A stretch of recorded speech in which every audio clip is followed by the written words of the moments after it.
change is the only certainty. Change is the only certainty.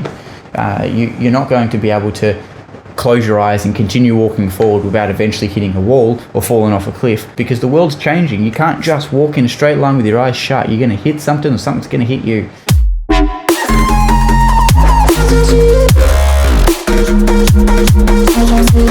Hey guys, welcome back to the Jesse Dawson podcast for another episode. We're going to be doing a new segment that I'm going to be regularly doing, which is exciting.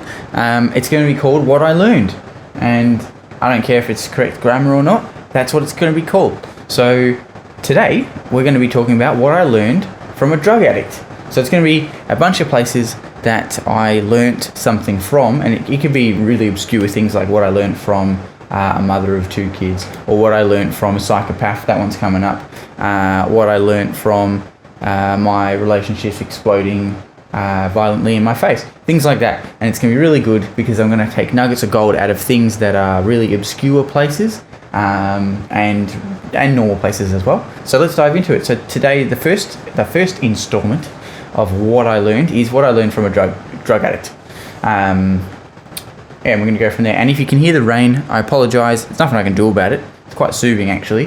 But if you can hear it, just ignore it. I'm not sure if my mic picks it up, but we'll carry on as we normally do. A little bit of rain's not going to stop us. So to get it started with, we're going to unpack a couple of little things that I learned. So what I learned, the number one thing I learned from drug addicts, and this goes across the board. This isn't just, the particular area that I was in. Across the board, all drug addicts. I just punched the microphone, so apologies. And even when it comes to any other addictions as well, this applies to the addict mind, the mindset of an addict, is that they're the most resourceful people you are ever going to meet. Resourcefulness, 500 out of 10. It's unbelievable. So just because you don't have the right equipment doesn't necessarily mean you can't make that equipment out of something random lying around, and also ways to provide the tools to continue using and to continue acquiring the goods. So ways to generate money and ways to generate stuff is limitless. It's incredible to see what kind of resourcefulness they have when it comes to trying to feed the habit and get their fix. So that applies to every single kind of addict, and the excuses and the cunningness that comes with trying to get that addiction met. So not a great place to be, but let's take the nugget of gold out of that and put it into a resourceful place.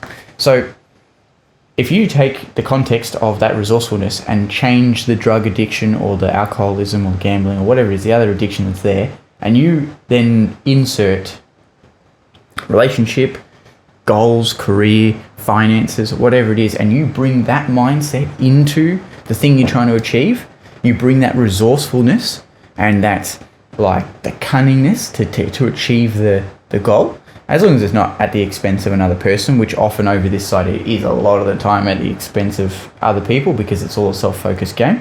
But if you bring it over here with leaving that over there and you do it in a resourceful way, and maybe even bring others along with you, and you bring that ability to be able to craft things to suit you when you don't have the right equipment. Let's say that you, for example, I've got this lighting equipment that I've got set up here that's shining light on my face right now. Last time I filmed, I didn't have it with me because I didn't bring it because I was silly, and I should have. So what I did is I looked around my environment to see what I had, and I used a diffuser, so a little, like the ones that you put aromatherapy oils in, and it blows a little steam out of it and makes the room smell really great. I got one of those, and I just put it off to the side of the camera, and it lit my face a little bit better. So that's just an example of being resourceful that I have right up my sleeve. But another one would be, like for me, audio equipment. I've got converters and all sorts of crazy stuff going on the side of me here. I've got little sound cards, and just being resourceful and knowing how to hook those things up so that when you need to do something like this, if this is something you do, then you're able to have that skill set with you. Or even just the ability to find the information on how to do the thing you're doing. So let's say you're cooking some food, something like that, and you don't know a recipe, but knowing where to get the recipe from, That's resourcefulness. That's how you show that attribute is knowing that you can go to X place to find X answer, whether that's Google, whether that's a cookbook, whether that's someone who knows the information. But it's that resourcefulness to be able to execute against something when you don't necessarily have the tools right in front of you.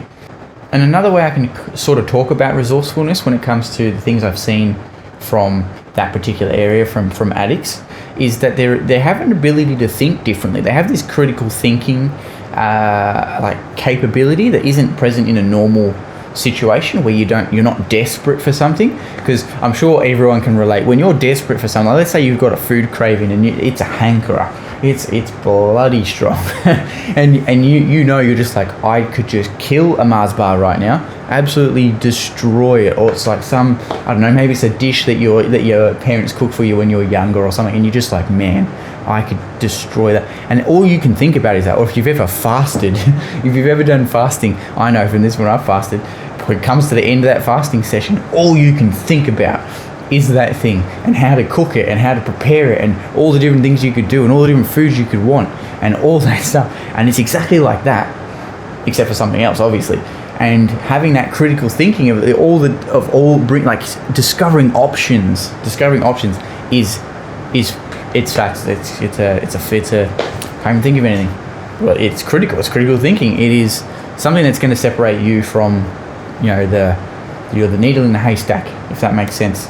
Because not everyone has that ability to do that. So if you can model that mindset and apply that to your business, apply that to your goals, apply it to your relationship, when things start to get rocky, start thinking about how many options you've got and discovering options. If you're looking to spice up your relationship, you go and find some ideas some date ideas to go on with your partner or something like that. Come up with some options, like list them out and things like that. And if you're looking to do that with your relationship or your goals or your business and go to the next level, that's what's going to be able to enable you to do that, is that you're going to be able to critically think about a situation, whether it's a problem or a potential future opportunity, and then you're able to find all the different options and ideas that you can try out. And for some people, it's going to be a real stretch to really bring that out in you and come up with all these different ways you can go. And for other people, it's just going to be like bang, they're naturally a critical thinker, whereas other areas are going to be their struggles. So that's something that's massive that I've learned from them. And when it comes to bring it back to the negative side of it, the drug addiction, I've seen all sorts of tools being used to achieve the things that they need to do, like straws and obviously foil and bottles and spoons, light bulbs. I've seen so much, and then it even extends into the drug dealers as well, and their resourcefulness to expand their empires and all sorts of stuff. And you can see a lot of that in documentaries and things like that as well. So bringing that again back into the positive side of it, if you have that resourcefulness to achieve what you want to achieve with your goals, with your business, especially in your business, you need to be able to be resourceful in so many ways, in your finances, in your systems that you use, in processes, being flexible within the environment of the world. Obviously, things like pandemics, they aren't really friendly to the business world. So being able to have the resources or the resourcefulness to pivot in those moments, crucial. You need to be able to do that, no tomorrow. And the reason I say that is because the world's going to continue changing forever and ever and ever and ever. The only thing that you know for certain, and I'm sure I'll do another podcast on this same topic, is that change is the only certainty. Change is the only certainty. You're not going to be able to close your eyes and continue walking forward without eventually hitting a wall or falling off a cliff or whatever it is, getting hit by a car, whatever it is, because the world's changing. You can't just walk in a straight line with your eyes shut. You're going to hit something or something's going to hit you. That's it. It's all about being flexible and being resourceful and using the things around you and using the tools and using your ability. And everyone's got unique skills and talents. Sometimes you've got to hone them, sometimes they come naturally. And it's about shifting with the world, because as I said, change is inevitable. It's always going to change. So if you look back into the past, you think about all the things that we've done through evolution and through building things and through even religion. Everything has some sort of change and and forward momentum. So we look at just driving cars, for instance. Look how far the cars have come. Look how far our technology, like look at the thing, I'm filming this on a camera. This is freezing moments in time that you can rewatch over and over and over and over again. That change is inevitable. It's just a progression of the technology. And that progression is exactly the same in everywhere else, in your career, in your health and fitness, in your relationship, in reality, communication, everything, your goals, who you are as a being, and even the things that make you happy have to progress, otherwise they'll start making you unhappy. And if you don't change with the world, if you don't bring the resourcefulness into it and you don't change, that just leads to a life of misery and bitterness, because it then turns into arrogance. It then turns into all sorts of things where you're not changing with the world. So the world's always going to be changing. And in fact, actually, it's kind of ignorant to not believe the world's going to change and to continue doing things the same way. Sure, if something's getting you the same result and you've tested other things out to see if that's the best way to go, and then that does prove to be the best way forward, continue doing it until there becomes another time where you need to test it again to check if it's still the best way to go. Because eventually that same thing that you do, that you're repeating, is going to be the less productive or the less efficient or in just downright useless. An example for you. I love examples, as I'm sure you know, and stories. So I remember talking with some colleagues about how the world's moved forward, and how now when the internet goes out, the whole world's kind of fucked. We basically go into meltdown. We don't know what's going on because we can't function. Businesses can't function. At home you can't function. The internet goes out. It's like, what do we do all of a sudden? And sure, there's a bunch of things you can do to fill the time. But in terms of a business, if the internet goes out, we're pretty well done, because you can't, send a letter you can't write a letter, take it down to the post office, have it posted off, and then get to the place you need to let them know your internet's out, because most of the time, by the time the internet's back up, the letter hasn't even been delivered yet. But also because it's the least efficient way to go about it. You can make a phone call, you can do a lot of things, or you can find different ways to solve that problem. And the reason that's the case, the reason that we're so reliant on these things and when we're changing and efficient, is because the old way is no longer useful anymore. And what I mean by that is, for instance, we're always messaging each other on social media, and we're texting, and occasionally we might have a phone call or something like that. But we're not emailing each other. Whereas once upon a time, email was the way to go. If you wanted to chat with your friend, you'd send him an email. Or if you wanted to speak to a relative across the other side of the world, you'd send him an email, and you'd chat in an email chain. And there's plenty of those plenty of people still do that. But it's a very redundant way of communicating when you could be using a chat service, because the chat service is a much more efficient way to go. So if you don't change and you're still sending emails, the world's going to start leaving you, and then less and less and less and less people are going to be using that format. And then maybe, not saying email is going to be redundant anytime soon in terms of its use in other areas, but eventually that service will drop off and not exist anymore. Have you seen a floppy disk? There's a lot of people in this video. Do you know what a floppy disk is? I do. I used floppy disks when I was a kid, but you don't use them now because, one, they're so slow. There's such small storage capacity. The computers don't even have a drive to put them in, all that stuff. But if you were still using it because it was your preferred method, because it's just what you always did, you now can't even operate. You can't function anymore because you haven't changed with the times, and it's always going to be changing. Some machines don't even come with CD drives anymore. We don't even use them anymore. And there's going to be a point where people are going to watch back this video and be like, what's a CD? Because we're so far past it. It doesn't even exist anymore. And things are going to be more, obviously in the cloud, more digital, all those kinds of things. And that's just an example that I gave. I trust that made sense and it fit in there.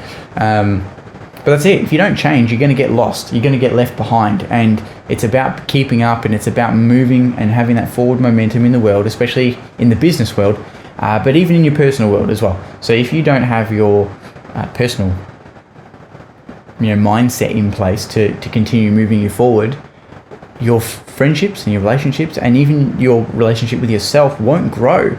It's not going to keep going, and eventually you're going to be miserable and all those things that I mentioned. So you've got to be changing with the times. So now that we've covered that off, if we move on to the next stage, the reason that really serves you is because there's always a way. No matter what the problem is, unless you're dead or in jail, there is always a way forward. No matter how bad it feels, no matter what the situation you're in, you believe you're in, and it's real for you as well. All my situations have been real for me, and then looking back, I'm like, I could have done 1,000 things. But there's always a way. And there's always a way in your relationship. There's always a way in your friendships, in your career, in your business. There's always a way with money. There's always a way. It may not be the obvious way, and it may suck. It might be the most awful thing you've got to do. Like, you might have to end a relationship because that's the best option. But there is always a way. So the way may be walking through the mud. The way may be getting stabbed, It could be something terrible. Not obviously stabbed for real, but maybe emotionally. If the option is getting stabbed, maybe that's not the path for you, There's always a way, and no matter what happens, no matter how far the goal or wherever you need to go is, there's always a way to get there, and it's just about how you get there. It's about how you get there. And if you want it bad enough, you'll figure out a way. And this critical thinking, this resourcefulness, all of a sudden stems out of nowhere, and you're thinking about all these options, and one of them is going to get you there, even if you have to try 100 of them. We all know the Thomas Edison light bulb story about how many times he failed to make a light bulb and all that. If it takes 100 attempts or 1,000 attempts or 5 attempts or 1 attempt, no matter what the number, there's always a way. So having resourcefulness, bringing that in, that cunningness to find a way to get the thing you need, you uncover these paths. And the real question you've got to ask is, how much do you want it? And we also all know about the KFC story, like Colonel Sanders, how he was like, he had all these failed businesses beforehand, and he was like 50 something when he launched KFC and finally got his break. And then all the people that had been kicked out of school and said they're not going to be anything, like Michael Jordan and Einstein, all those things where they'd failed school or whatever it was, but they found a way to succeed, and they did it. There's always going to be a way. It's just about how badly you want it, and it's sort of about bringing in the courage from yourself, or maybe not the courage, maybe the bringing the tenacity out and not stopping until you've got it. But that all comes down to how badly you want the thing. So once again, how badly you want it determines how resourceful you're going to be and how many options you can find to get to your goal. And I can tell you right now, there's lots of options. No matter what the thing is, there's lots of options, and there is always a way to get there. So it's pretty cool that I learned that from a drug addict, isn't it? And then the last thing that I want to share with you, which is a bit of a long one, is that the world can be so much worse, and your circumstances can be so much worse than they are right now. They can be so much worse. Especially knowing my own backstory and where I've come from to even be here talking to you in front of this camera. Things can be so much worse. They can be crippling, like to the point where you can't even get up. You can't even face the world because it's that bad. So the last thing I learned from drug addicts is that having a bit of gratitude and a bit of presence for our current world goes a long way. We tend to always look at where we are now and where we want to be and see the gap between that, that distance. Whereas we never look at, well, sometimes you do, but most of the time, most people never look backwards and see how far they've come. Contrasting where you're at and where you want to be, and you might feel something about where you are right now. You might be unhappy with where you are in terms of your goals, relationships, finances, whatever it is. But it could be so much worse than what it is. So it's a bit of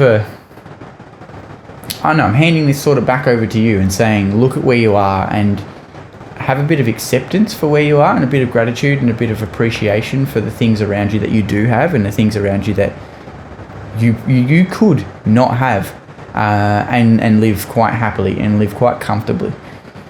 Because you have, most people that are watching this have shelter and have food and have at least a decent foundation to continue building a life on. And even if it is an absolutely rocky foundation, like it is just falling apart around you, it's still somewhat of a foundation. You can then start taking steps and moving forward. Might not seem like you can, because a lot of the time we can think that we're in such a worse place than we are, and things around us are a lot worse than what they are when we're in the moment. So, bringing some contrast to you and giving you a bit of a tool is that you could be in a place where you can't afford to eat, or you're prioritizing something over your health and wellness to the point where it's causing you serious health issues and hurting the people around you as well as yourself, because your life is being controlled by, in this instance, as I say, I learned from a drug addict, a substance or an action, some sort of activity that takes over the brain and replaces the survival instincts with this particular thing. So the problem that we have around not having a stable relationship, or having a bit of uncertainty in work, or being a little bit behind on our bills, or not having enough time to do all the things we want to do, they're really quite small when it comes to life and death situations, where you might not have shelter and you might not be in a place where you can make sound decisions, and that you might not be in a place where people around you are able to look after you and give you support and help you get to a better place. You might have no one, you might be alone, and actually alone, where there's nobody actually there to help you. So things can be so much worse than they are. So again, the reason I'm telling you this is be grateful for where you actually are. Look at what actually is in front of you, and what actually is in front of you, and find out that it is something you can be appreciative of, something that you can be grateful for, and bring that presence into your world, and have a bit of humility in where you want to be and what you think is bad. And of course, I don't want to be minimizing anybody's problems. I never want to say that's across the board, because occasionally there are problems that are dire, and I don't want to be minimizing that for anybody. This is more so for those of us that are wanting to, buy a better car because that's all we want to do, or the ones that have just had a promotion and they don't really like their job, and anything along those lines. The drama in our world that isn't really important. If you think you have those issues that are really bad and that you're in a really bad place, how about you go and check out someone that has been in a really bad place, or is in a really bad place, and just compare where you're at personally with that, and find some gratitude. And when you find that gratitude, you actually realize your problems fall away. And sometimes when we think about where we are and we're complaining about the situation we're in, obviously it's from a place of luxury and a place of privilege, because there's still people obviously in the world, in third world countries, that don't even have like lights or water and all that. And of course everyone's gonna be like, oh, he's bringing it to this place, but it's true. That's why you hate the fact I'm bringing it here, because you have no argument against it, because morally it's wrong to feel okay when other people aren't. So deal with it.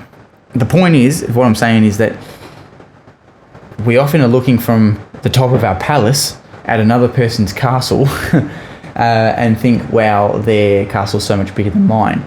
And we make the judgment of our place being bad from the wrong perspective. You look at some places that don't have water or don't have the time to be able to complain about these things, and generally they're a lot happier too, which is a crazy study actually, that the people in impoverished places often have a much more optimistic view of the world than people who are in a really good place. They often have a lot more pessimistic view of the world. But interesting. So you take the 4-year-old girl that has to walk across kilometers of land in the sun, carrying a barrel on her head to get water for her family with her older sister who's 9 years old, and they walk all the way to the stream to fill up 2 barrels of water, bowls, whatever it is, buckets, and then carry them back to provide water for their family. That little kid doesn't have time to be depressed. They haven't got time to complain. They haven't got the luxury of being able to sit on their ass and say, my life sucks, because they've got a family to look after. They're still surviving. They haven't even got their basic needs met. They're like shelter and food and water and safety. They don't even have those met because, one, they're not in a safe place. They could get attacked at any point or taken at any point, and they haven't got fresh and clean and safe water and food to eat and drink on a regular basis, and they're having to travel all that distance just to take care of their family, which technically shouldn't be their responsibility as a 4 and a 9-year-old. It shouldn't be to take care of their family. And that's the place that you could be in. You could be there, instead of sitting on wherever you are, in your car, in your computer room, in your office, at work, on your lunch break, in school. Insert thing here. I don't even know where you are right now, but wherever you are, you're watching this on an electronic device. It's probably in some sort of shelter, and if not, outside on the way to somewhere, or in the sun relaxing, or whatever, in such a great place. Now, you just don't understand how lucky you are that you're not in those places. And it's just pure luck at the end of the day for those ones, that you're lucky that you're born wherever you're born, because you haven't really no say over that. And that's something you need to be grateful for. And sure, you didn't ask to be born. You can pull that card if you're a child.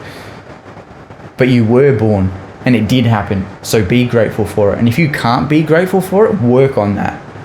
Because that's really toxic and really crap of you to have that view of the world, when you could be being grateful and being present and having such a more positive outlook on where you are and the things that you could be achieving, and the gifts that you've been given that you're throwing in the bin, that someone like that could be using. Like, essentially, you're taking up a space in the universe and wasting it. It's like taking up a car park to not park a car in it. Buying a house to not live in it, or not rent it out, or not anything, just to let it fall and be empty. They're the same equivalents. So, full circle around, be grateful for where you are and have a bit of appreciation, because things can be so much worse than what you think they are. You could be, bring this back to the title of this addict, you could be a drug addict that's hopelessly struggling to survive, with no one around and alone, trying to find a fix, because you've rewired your brain, you've got such a heavy addiction and such a low view of yourself, and so much trouble and hurt and all the pain that inside, that's such a reality for this individual that they can't even cope in the world. That could be you. Instead of you sitting here watching this video in your palace, probably eating some snacks or something, I don't know what you're doing. Make sure you're sticking in your calorie count. So yeah, that's my point anyway. So that's a pretty cool thing to learn from a drug addict, I think. Yeah, so that's been about it, really. I don't think there's anything else I want to add in here. If you like this little kickoff of the series, then that's great. I'd love to hear what you thought about it. And subscribe and like and comment and all the things that I would like you to do. Do one of them, do some of them, do all of them, but don't do nothing. Don't do nothing. And I'll see you guys in the next one. In the next what I learned. I don't know what it's going to be, but I hope to see you there. So thanks for watching and listening to this for all this time. And I'll see you in the next one. It's been the Jesse Dawson podcast, and I'll catch you guys later.